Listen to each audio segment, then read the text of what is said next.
From downtown Detroit, Local 4 News at 5 starts now.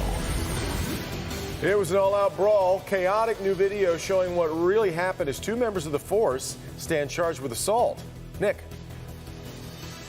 She says she was held hostage for 5 to 7 hours inside of this Highland Park home. So what changed and how did she get out? But we begin in Grosse Pointe. Parents angry and upset over the district's decision to close two schools. I voted for the school board. I voted for the bond. I feel duped.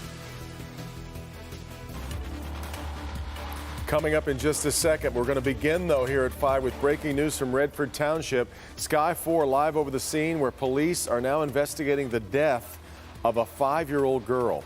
Police were called to the Inn America on Telegraph Road this morning. The child was with her mother's boyfriend.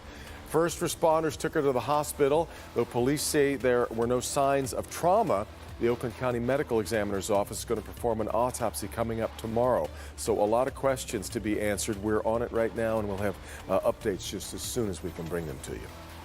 Well, also topping the news at 5, the decision to close two Grosse Pointe schools comes after months of heated debate, the formation of a blue ribbon commission, and a lengthy study. But after a vote last night, the school board decided two elementary schools on kind of opposite ends of the points are going to close. Peppard, which is actually in Harper Woods, and Trombley Elementary, which is in Grosse Pointe Park, are going to close.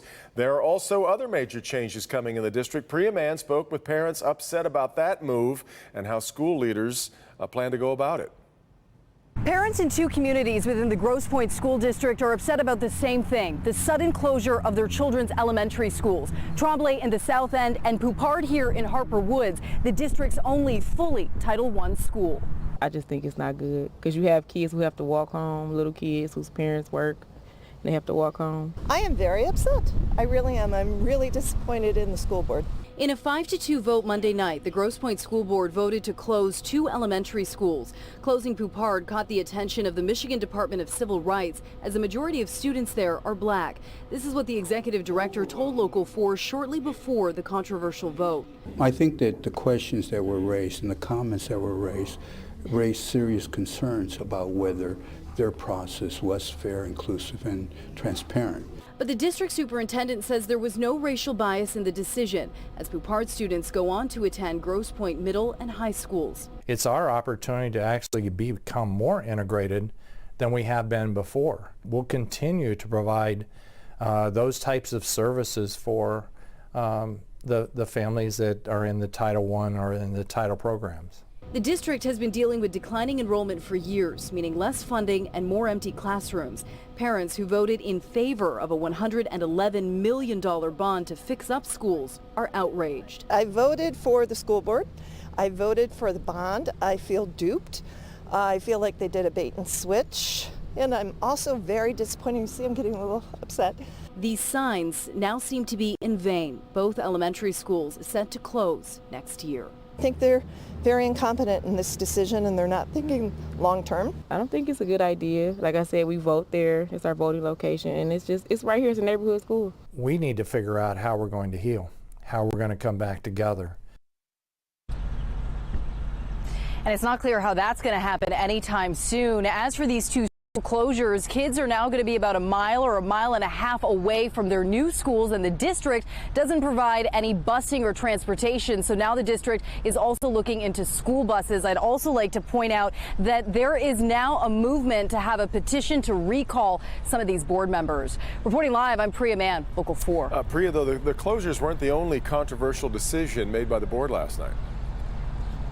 Yeah, that's right, Devin. They also voted to reconfigure grades. So elementary schools will now be K through 4, and 5th graders will join the middle school. That decision also proving to be very unpopular. Yeah. Send it back to you. Let's stay on that, too. All right, Priya.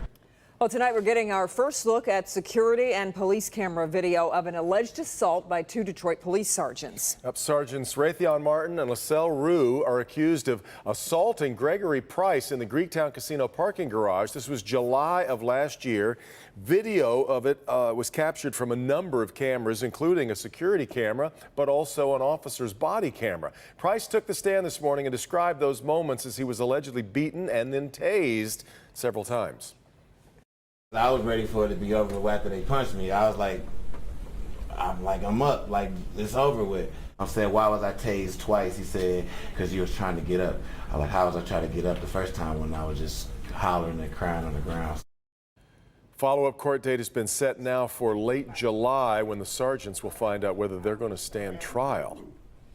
A 32-year-old man has turned himself in to Highland Park police after allegedly holding his girlfriend hostage for hours overnight.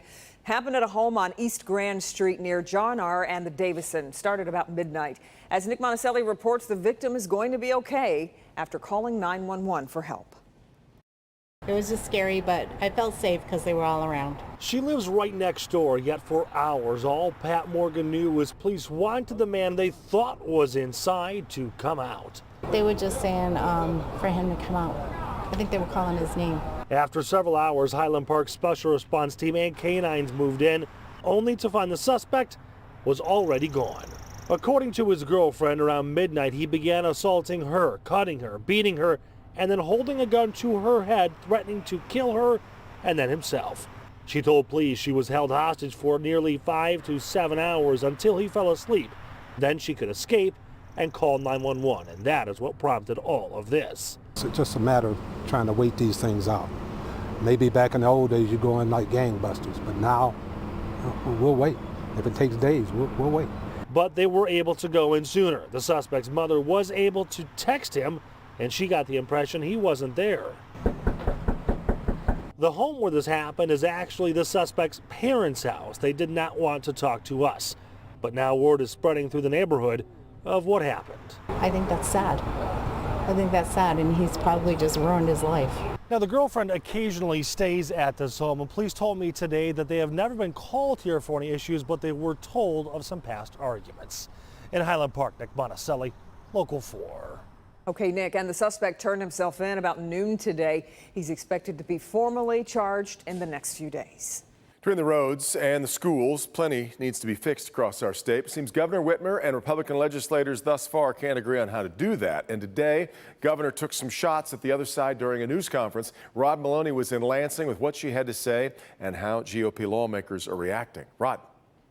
Kind of quiet here in the halls at the state capitol. Yes, there are tours ongoing, but there is no actual legislative business being conducted. The House, the Senate, nobody here. There may be some discussions behind the scenes, but no actual business.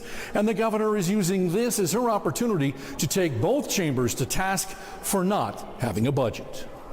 But the real work of getting the budget done is the most important work that we have to do, and they're not even in town. The governor claims hers is the only real proposal available, so she's attacking the Republicans on the things she's most passionate about, our pockmarked roads and poor education scores.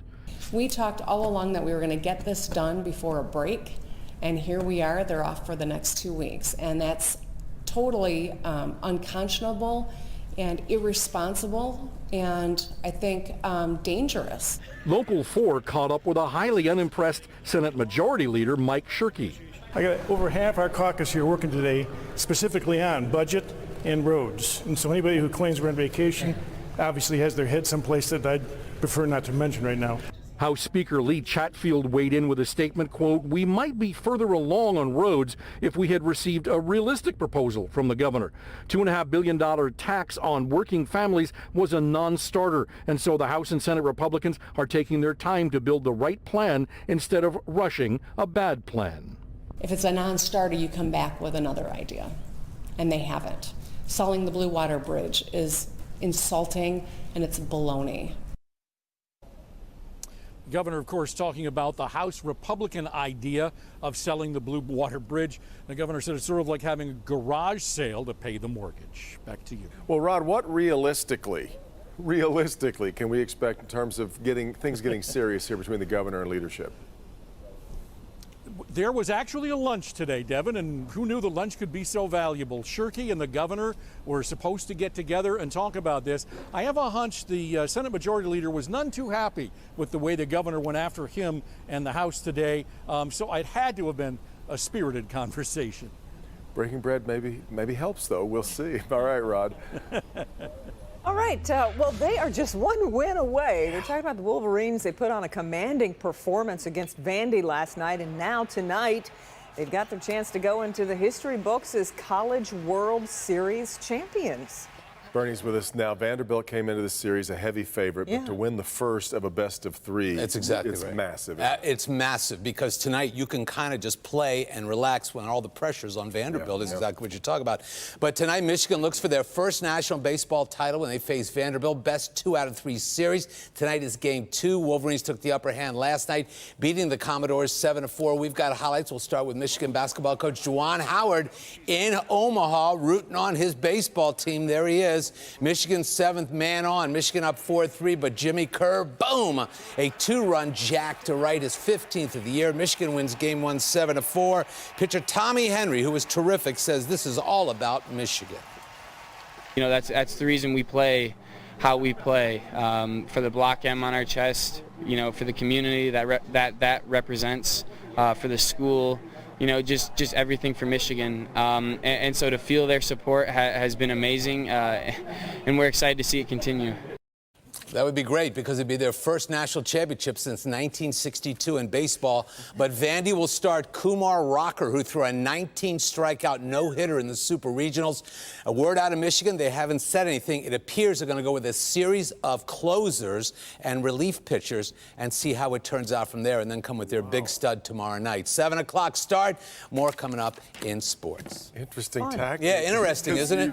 I mean, you're right. In a way, you're playing with house money, but you also want to take your chance when you get it. Right. Yeah. I remember Chuck Daly used to say, if you've got them down, step on their throat right away. All right, more coming up from Bernie a little bit later on. We're off and running on a Tuesday, and here's Hank.